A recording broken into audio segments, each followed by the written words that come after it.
Women in Finance est la série de podcasts qui interroge des femmes clés du secteur de la finance. Elles incarnent une vision, un parcours, une fonction et elles apportent un regard différent sur la finance en livrant des anecdotes sur leurs expériences et leur expertise métier. Je suis avec Fanny Rodriguez. Fanny, bonjour. Bonjour Caroline.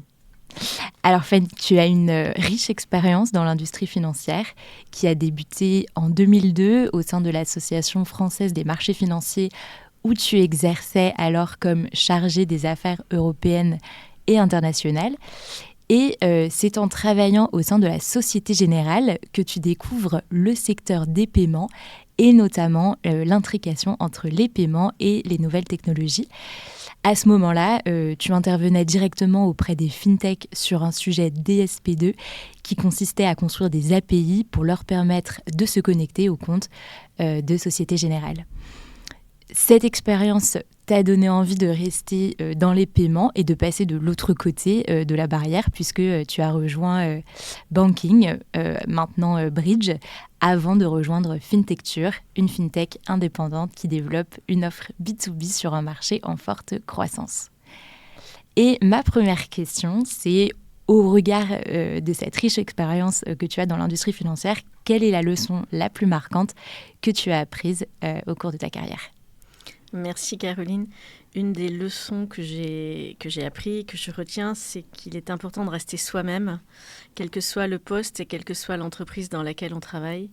Être soi-même, aimer ce qu'on fait, me paraît clé pour pouvoir apprécier au quotidien toutes les interactions que nous avons. Tu es passé d'un grand groupe, Société Générale, au monde des fintechs, dont Fintecture la dernière en date, et ce, à un moment où l'argent coule moins en cause les dernières crises, le Covid, l'inflation. Comment est-ce que tu t'adaptes ? Comment est-ce que tu vis ce challenge ? Alors déjà, je pense que le mot « adapter », c'est le bon terme. Il faut en permanence, quelle que soit l'entreprise ou le secteur dans lequel on travaille, s'adapter. Le monde change en permanence. Et donc, pour bien vivre les challenges, il faut accepter le fait de devoir changer, de devoir s'adapter aux circonstances. Je dirais que je ne suis pas sûre que l'argent coule moins dans les fintechs que dans les banques. Quel que soit le secteur ou l'entreprise, l'argent, il n'est jamais gratuit. C'est une ancienne banquière qui parle. Donc, ce n'est pas parce qu'on est dans une banque qu'il est facile d'accéder à de l'argent. Et ce n'est pas parce qu'on est en dehors d'une banque ou une fintech qu'il est moins facile d'accéder à des investisseurs. Il y a toujours un prix pour avoir de l'argent. Et donc, je pense qu'à l'heure actuelle, le contexte économique, il est le même pour tout le monde. Il y a des taux d'intérêt qui augmentent, il y a de l'inflation. Et donc, que l'on soit côté banque ou côté fintech, l'argent, il n'a jamais été gratuit. Si, il a été à taux zéro. Mais en tout cas, il y a toujours eu des contreparties pour avoir de l'argent. Et il y en a maintenant. Et le contexte économique, il est le même pour tout le monde. Et donc, je pense que ce n'est pas beaucoup plus difficile ou d'être dans une fintech que dans une banque, ou pas plus facile d'être dans une banque que dans une fintech. Donc, pour vivre bien ce challenge, je pense qu'il faut regarder autour de soi, étudier les facteurs économiques et puis tout simplement répondre à ce qui nous est demandé. Donc, on adapte les priorités, on adapte les priorités de l'entreprise à la situation économique existante.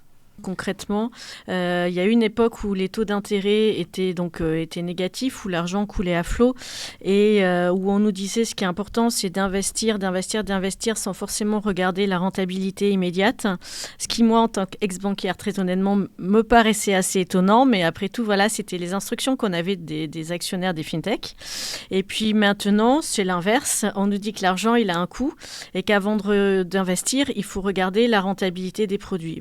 Il n'y a pas de sujet, pas de difficulté. Moi, j'ai envie de dire, ça me paraît même plus sain. Donc voilà, donc on s'est adapté. Quand on nous demandait d'investir à tout crin sans forcément regarder la rentabilité, on l'avait quand même en tête, mais on cherchait avant tout à pénétrer très rapidement le marché.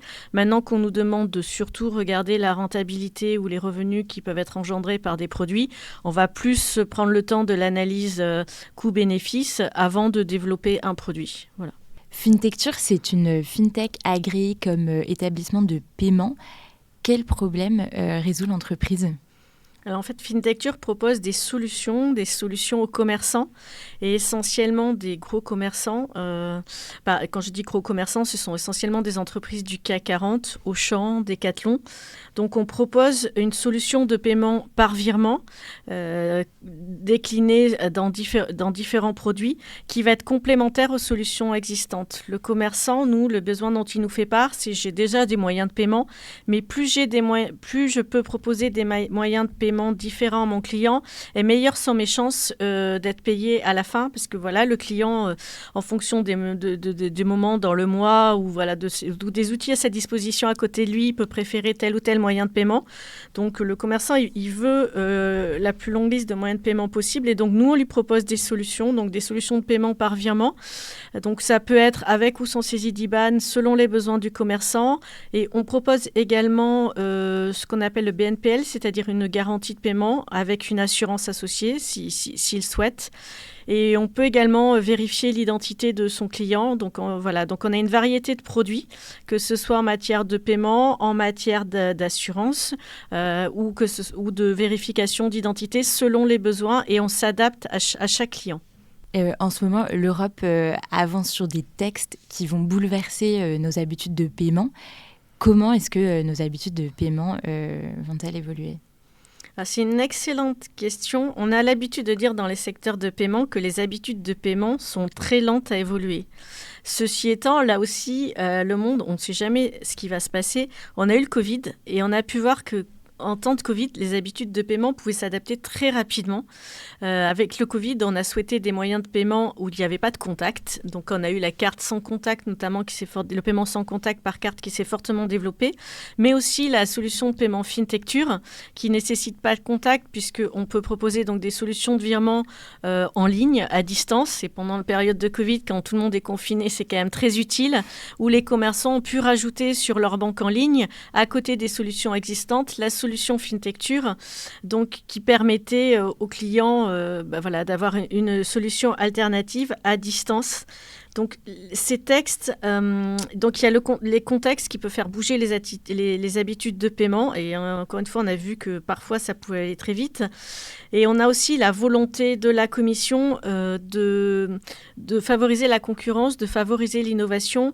Et donc, l'Europe a proposé toute une série de textes, une dizaine de textes le 28 novembre. Donc, c'est quand même un petit bing bang dans le domaine des paiements pour dynamiser le marché des paiements et accompagner les transformations qu'elle a pu constater sur le marché. Et donc FinTecture accompagne ces évolutions et toi, au sein de FinTecture, tu es secrétaire générale et directrice des opérations.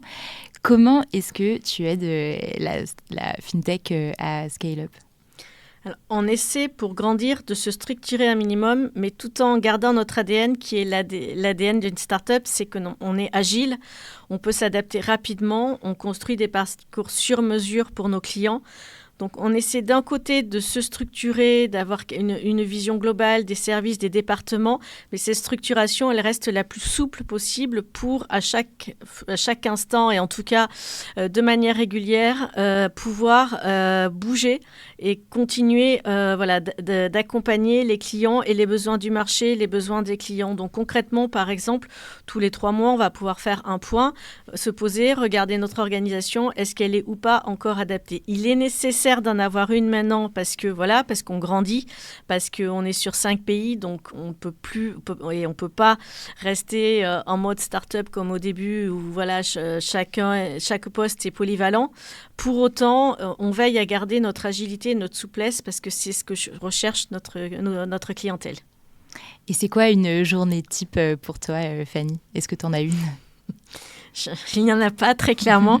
Il n'y a pas de journée type. Ce matin, je me suis levée en me disant que tout allait être simple. J'étais contente, j'étais en avance sur tous mes dossiers. Et voilà, toutes les grosses réunions s'étaient bien passées la semaine dernière. Et puis, j'ai eu un appel où on m'a dit qu'il y avait une personne de mon équipe qui allait être absente pour une longue durée. Et là, il faut s'adapter, tout réorganiser. Donc, j'étais très confiante ce matin avant de me lever. Je le suis toujours parce qu'on fera ce qu'il y a à faire. Mais la journée type, très honnêtement, je pense qu'elle n'existe pas. Tu œuvres également pour le Berlin Group. Le Berlin Group qui travaille au développement de l'interopérabilité des paiements. Quelle est ta vision de l'open finance ? Alors, effectivement, j'ai toujours été très attachée au Berlin Group et aux travaux du Berlin Group, tout simplement parce que moi, je suis arrivée dans le secteur de la finance parce que j'ai toujours prêté l'intérêt à l'Europe et aux différences culturelles. Et le Berlin Group, c'est exactement ça, c'est la mise en place de standards européens qui peuvent s'adapter dans les 28 pays de l'Union européenne et quelle que soit, j'ai envie de dire, l'activité. Donc, ils ont été dessinés pour le secteur des paiements, mais ils pourront tout à fait être utilisés dans d'autres secteurs comme les assurances, si on le souhaite. Donc, j'ai toujours été attachée à cette dimension européenne et c'est vrai que j'ai toujours soutenu le Berlin Group. J'ai eu la chance d'être dans une banque, la seule banque française, la Société Générale, qui avait accepté de déployer ses standards pour sa partie wholesale. Toutes les banques françaises ont adopté les standards STED, qui sont des standards français qui sont très bien, y compris la Société Générale pour une partie de sa clientèle, la clientèle notamment française. Mais à côté, il y avait une activité donc wholesale sur plusieurs pays. Et là, moi, j'ai eu la chance d'être soutenue par le patron de GTPS, qui s'appelle Nicolas Cailly, qui m'a dit « Oui, Fanny, je vois l'intérêt à avoir des standards européens pour des paiements européens. Donc, OK, la Société Générale va développer ces deux standards. » C'était la seule banque qui avait fait ce choix-là. Et moi, je suis très contente de ce choix-là. Ces standards se sont développés. Ils sont utilisés dans une majorité de pays. Et ils sont apolitiques, donc ils ont vocation à pouvoir, encore une fois, accompagner l'open finance qui va arriver. L'open finance, qu'est-ce que c'est ? Là, on est dans la phase où on finit l'open banking, c'est-à-dire banking, c'était pour les banques et pour les paiements, et où on passe à l'open finance, où il va y avoir tous les secteurs qui touchent de près ou de loin à la finance. Donc, j'ai déjà cité les secteurs des assurances, mais ça peut être les secteurs des crédits, enfin, crédits immobiliers, les comptes comptes d'épargne, parce qu'en fait, quand on dit open banking, c'était vraiment que paiement, mais il y a plein d'autres choses dans une banque que les paiements, et puis il y a aussi d'autres acteurs comme le secteur des assurances qui sont hors paiement, et donc ces standards-là, ils peuvent être utilisés par tous et de manière harmonisée. Et quel intérêt d'avoir des standards harmonisés ? Déjà, c'est plus facile pour tout le monde d'avoir des standards communs à tous plutôt que chaque pays son propre standard. C'est une garantie pour moi de sécurité. Si on fait des standards nationaux dans 28 pays, et qu'il faut s'interconnecter à tout ça, puisque les paiements ne restent pas à l'intérieur des pays, forcément, plus c'est complexe, plus il y a quand même aussi des risques en matière de sécurité. Et en termes de coûts, on comprend bien que se connecter à 28 standards, ce n'est pas le même coût qu'à disposer d'un standard en Europe. Donc voilà, donc pour toutes ces raisons, moi j'ai toujours soutenu les travaux du Berlin Group. Tu occupes une fonction très reconnue dans le réglementaire. Comment est-ce que tu t'affirmes dans ce monde très masculin ? Je me suis jamais vraiment posé la question. J'ai toujours essayé de rester moi-même. Donc j'ai toujours été moi-même en ayant conscience que j'étais dans un milieu majoritairement masculin. C'était un fait. Voilà, la finance. Il y avait une majorité d'hommes là où j'étais. Pour autant, j'ai essayé de comprendre. Je pense qu'on a tous des codes différents et que les hommes et les femmes, on ne fonctionne pas toujours de la même manière. Donc, j'ai essayé de comprendre le milieu dans lequel j'étais, mes interlocuteurs, mais je n'ai pas essayé de m'affirmer, juste de les comprendre et de partager avec eux en restant moi-même. Voilà. Est-ce que tu vois une différence entre la place des femmes dans les grands groupes financiers et dans les fintechs ? Alors, je ne sais pas si je vois de différence entre la place des femmes dans les grands groupes et dans les fintechs, mais par contre, clairement, j'en vois une, et c'est une source d'optimisme pour moi, entre les anciennes générations et les nouvelles générations. Et je peux même, et moi, je me considère au milieu ou voire dans les anciennes. Donc voilà, donc je peux d'autant plus le dire. Très honnêtement, les anciennes générations, l'égalité homme-femme, c'était quand même pas un acquis. Et il y a d'ailleurs des femmes qui se sont battues pour essayer d'obtenir plus d'égalité. Quand je suis passée d'un grand groupe bancaire à la fintech, j'ai fait un bond générationnel en arrière. La moyenne d'âge dans les banques, c'est pas la moyenne d'âge dans les fintech. La moyenne d'âge dans la fintech où j'étais, ils avaient 30-35 ans, voilà, donc pour être très clair. Et j'étais, je crois, la plus âgée. Et moi, j'ai été très agréablement surprise par cette nouvelle génération pour qui, justement, l'égalité n'est pas un sujet, elle est intégrée. Quand une femme déclare qu'elle est enceinte, on la félicite très sincèrement. Quand un homme annonce qu'il va avoir un enfant, on lui demande quand c'est qu'il va prendre son congé paternité, est-ce qu'il a besoin d'1, 2 ou 3 mois. Et c'est un non-sujet, ça fait partie. Voilà. Enfin, l'égalité est une évidence pour la nouvelle génération, ce qui n'était pas pour les générations d'avant. Et donc, la différence que je la vois pas tant entre les secteurs qu'entre les générations. Et encore une fois, plutôt dans le bon sens. Et c'est très, très rassurant. Voilà. Et moi, je dirais que cette nouvelle génération continue. Et peut-être que la génération d'après sera encore plus merveilleuse. Mais c'est très agréable de constater qu'un sujet qui peut exister pour certains n'existe plus pour d'autres.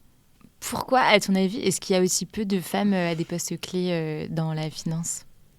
C'est une très bonne question qu'au début, je ne me suis pas posée, que je me pose de plus en plus au fur et à mesure de mon évolution professionnelle. La finance, à la base, ça a toujours été plutôt masculin, mais c'était du 60-40, donc c'est pas, voilà, c'est bon, y a une majorité d'hommes, et il y avait quand même aussi 40% de femmes, ce qui n'était pas négligeable. Et c'est vrai qu'on s'aperçoit que plus on monte les échelons, si on peut le formuler comme ça, et moins il y a de femmes. Et maintenant, je m'aperçois que parfois, je suis la seule femme. Et donc, c'est vrai que je me pose la question, mais où sont les femmes ? Parce que quand même, au départ, même s'il y en avait un peu moins, il y en avait. Pourquoi ? Je pense que les femmes s'autocensurent beaucoup. Elles osent pas. Donc voilà, elles osent pas faire ce que d'autres vont oser. On dit souvent que quand une femme postule à un poste, c'est qu'elle sait qu'elle a déjà toutes les compétences, alors que quand un homme postule, c'est juste qu'il pense qu'il est capable de les acquérir à un moment donné. Très honnêtement, ça s'est révélé. Enfin voilà, j'ai pu le constater de temps en temps. Il y a le syndrome de l'imposteur des femmes, parfois qui s'applique aussi à moi-même.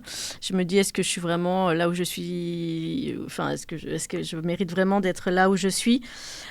Après, je pense qu'il faut pas être les hommes et les femmes sont complémentaires, mais n'ont pas exactement les mêmes codes. Donc, il y a... on s'ouvre aux autres et est-ce que... Voilà, peut-être... Est-ce qu'on veut changer, pas changer, rester soi-même, devenir l'autre ? C'est des questions qu'on se pose. Pour ça, moi, je disais, je pense que le plus important, c'est de rester soi-même, rester une femme, farouchement une femme, mais tout en écoutant le message, voilà, et en étant lucide sur le fait qu'il y a d'autres codes qui peuvent s'appliquer à certains moments. J'espère que la nouvelle génération, voilà, encore une fois, ça sera un non-sujet pour elle et qu'elle pourra se dire, au début, il n'y avait pas de femmes, ensuite, il y en a eu 1, 2, 3, et puis maintenant, on a atteint la parité. Quels avantages est-ce que tu vois à la féminisation du secteur ? Je pense que toute diversité est positive. Et donc, féminiser un secteur, ça veut dire le rendre divers, avoir des hommes et des femmes. Et les résultats seront et sont, des études le constatent, meilleurs. Nous sommes tous différents et les hommes et les femmes sont différents. Moi, je ne partage pas le point selon lequel on fonctionnerait de la même manière. On a des codes différents. On est éduqué bien ou mal, mais en tout cas, on n'est pas éduqué de la même manière. On n'a pas les mêmes enjeux. Les femmes vont porter les enfants, les hommes pas. Ils vont accompagner la femme. Et donc, je pense que féminiser le secteur, le rendre divers, ça permettra d'aboutir à de meilleurs résultats, à des solutions plus riches. Et donc voilà, et je pense que ça sera c'est plus difficile, et j'en ai conscience, je pense que c'est peut-être plus difficile difficile pour un groupe d'hommes d'accueillir les femmes, tout comme pour un groupe de femmes, peut-être ça va être plus difficile de faire entrer des hommes, mais le fait d'être tous ensemble, c'est plus difficile, mais à la fin, on est meilleurs tous ensemble. Donc voilà, donc pour moi, l'avantage de la féminisation, c'est de proposer de meilleures solutions. Accessoirement, je rajouterais que le marché est composé d'hommes et de femmes. Donc, ça peut être pas mal aussi d'avoir une femme ou 2 ou 3. En tout cas, une mixité pour penser au client. Le client, c'est pas forcément un homme. Ça peut être un homme ou ça peut être une femme. Est-ce que tu as déjà été victime de discrimination ? Alors, j'aime beaucoup. La vraie réponse serait quand est-ce que alors, positive une seule fois, négative assez régulièrement. Malheureusement, oui. Alors, j'avais commencé peut-être par le positif. On est aidé, et des hommes, beaucoup d'hommes m'ont aidé. Et comme je suis dans un milieu masculin, si j'ai la chance d'être là dans un milieu masculin, ça veut quand même dire, et c'est tout à l'honneur des hommes, qu'il y a beaucoup d'hommes qui m'ont soutenue et qui sont derrière moi. Donc, merci beaucoup à eux. Par contre, j'ai aussi connu la discrimination négative. Je vais parler de celle qui m'a frappée le plus. Et sans vouloir rentrer dans le détail, très clairement, à l'occasion de mes 2 congés maternité, j'ai pu constater que l'année d'avant, l'année pendant le congé maternité et l'année du retour, ça avait impacté ma carrière professionnelle. Il faut une sacrée volonté pour pouvoir effacer ces 3 années pour se réaligner aux standards masculins, parce que il faut appeler un chat un chat, et quand on fait un deuxième enfant, ça recommence 3 années. Et il faut à nouveau une sacrée volonté pour réattraper ces 3 années. Et quand on disait pourquoi il n'y a pas beaucoup de femmes à partir d'un certain niveau, parce que moi, les femmes autour de moi me disaient, mais pourquoi tu n'as pas laissé tomber ? C'est impossible, c'est trop dur. Qu'est-ce qui fait que tu tiens encore debout ? La passion fait que je tiens encore debout. Mais très honnêtement, 6 ans pour 2 enfants, c'est quand même cher payé. Donc voilà. C'est clairement... moi, je l'ai vécu comme de la discrimination. Puisqu'on constate qu'à diplôme égal, avant d'avoir des enfants, on a le même salaire et le même poste. Quand on revient après un enfant, il y a du décrochage, il faut se battre. Je ne vais pas dire être meilleur que les hommes, mais presque, pour justifier le rattrapage. Et pareil pour le deuxième enfant. Je n'ose imaginer celles qui en font 3 ou 4. Voilà, 3 ans par enfant, c'est quand même compliqué. Voilà. Donc il y a les 2 côtés. Il y a le positif avec tous ces hommes qui soutiennent quand même les femmes, ouvertement ou plus discrètement. Et on s'en aperçoit après et on leur dit merci, on l'a vu. Et il y a ce qui est beaucoup plus négatif, et que j'espère que les jeunes générations, encore une fois, peut-être avec l'allongement du congé paternité, j'espère que ça se passera mieux pour les femmes de la nouvelle génération. Et puis sinon, je serai là pour les aider. Est-ce qu'il y a des modèles d'hommes ou de femmes qui t'ont inspiré ? Alors, je me suis posé la question récemment, parce que je pense qu'on est souvent quand même, pas la tête sous l'eau, mais on travaille au quotidien et on prend peut-être pas assez le temps de s'arrêter, de se poser, de se dire voilà. Notamment en lisant la question, est-ce qu'il y a des femmes ou des hommes qui m'ont guidée ? J'ai pensé à une femme qui très honnêtement, oui, m'a guidée, qui est Christine Lagarde, parce qu'elle est dans le secteur de la finance. Elle est dans le secteur de la finance, elle était ministre, elle est partie à l'étranger, elle parle anglais, ça a l'air tout à fait normal, mais il n'y en a pas beaucoup à ce niveau-là. Donc oui, clairement, on se dit que c'est possible et qu'il y en a qui ouvrent la voie, et sans se prétendre au même niveau. On se dit en tout cas, pourquoi pas moi, à ma modeste échelle, et s'il y en a une qui a réussi à faire ça, pourquoi à ma modeste échelle, je ne pourrais pas aussi regarder. Et il y en a d'autres qui sont non connus, dont on ne se rend pas forcément compte, et qu'avec le recul, on se dit que, oui, en fait, là aussi, elles aidaient. Donc moi, je pensais à quelqu'un qui s'appelle Burçak Kinel, qui était président de l'Association européenne des bourses à Bruxelles. Les bourses, voilà, rien que le nom, c'est plutôt un milieu masculin. Je lui ai dit récemment, elle ne s'attendait pas du tout à ce qu'elle ait pu impacter en quoi que ce soit ma vie, mais au moment de certaines discussions des textes, il y avait la directive sur les marchés financiers qui mettait fin au monopole des bourses. C'était une femme qui représentait l'association des bourses à Bruxelles, c'était la seule. Accessoirement, elle était assez jeune, et sur le moment, j'ai pas réalisé l'impact que ça pouvait avoir sur moi, mais en fait, ça m'a donné des idées de pouvoir prétendre à certaines positions dans des associations. Donc je pense, ça peut être des femmes connues ou non connues, mais chacune à leur échelle, servent de modèle, et elles ouvrent la voie. Et à ton tour, quel conseil est-ce que tu donnerais à un jeune homme ou à une jeune femme en début de carrière ? Donc, je pense que c'est très prétentieux de prétendre donner des conseils, donc ça sera simplement un partage d'expérience. Je pense qu'il faut écouter les personnes autour de soi, prendre des avis. L'intelligence collective, j'y crois beaucoup. Donc voilà, prendre un maximum d'avis, écouter un maximum d'avis, Mais après, décider par soi-même et en toute lucidité. Ne jamais laisser quelqu'un décider pour soi, parce qu'on se connaît mieux nous-mêmes que les autres qui nous entourent. Donc décider par soi-même et si possible en étant lucide sur ses compétences, ses atouts et les points à développer. Ne pas prétendre pouvoir tout faire dans tous les domaines à tout moment. Parce que là, c'est se tromper soi-même, c'est pas possible. Par contre, bien cibler sur ce qu'on veut à tel moment, et là, décider, et y aller à fond, si je puis me permettre. Donc, écoutez, mais décidez par vous-même. Surtout, laissez personne d'autre que vous-même décider. Moi, j'ai la chance d'avoir poursuivi mon petit bonhomme de chemin. Et je le regrette pas. Et au pire, si de temps en temps il y a un échec, c'est pas grave, on a pris la décision. Il y a un échec et on se relève, on continue. Les Américains, ils font ça très très bien. Les Français, ils ont un peu plus peur là-dessus. Mais voilà, restez soi-même tout le temps, tout le temps, tout le temps. Pour en arriver là où tu en es aujourd'hui, il faut de l'ambition. Qu'est-ce que c'est l'ambition pour toi ? Alors déjà, je ne sais pas s'il faut de l'ambition ou pas. Ce que je dirais, c'est que je pense que ce terme est un peu connoté péjorativement en France et je le regrette. Parce que pour moi, l'ambition, c'est simplement faire ce qu'on aime. Et je sais qu'en France, c'est parfois connoté et que parfois, certaines personnes donnent l'impression de réussir et ça peut susciter des jalousies. Alors que, en tout cas, moi, je fais juste ce que j'aime. Je n'ai jamais décidé d'atteindre tel niveau, tel poste. Par contre, ce que j'aime, c'est apprendre au quotidien. Et donc, je souhaite apprendre le plus longtemps possible.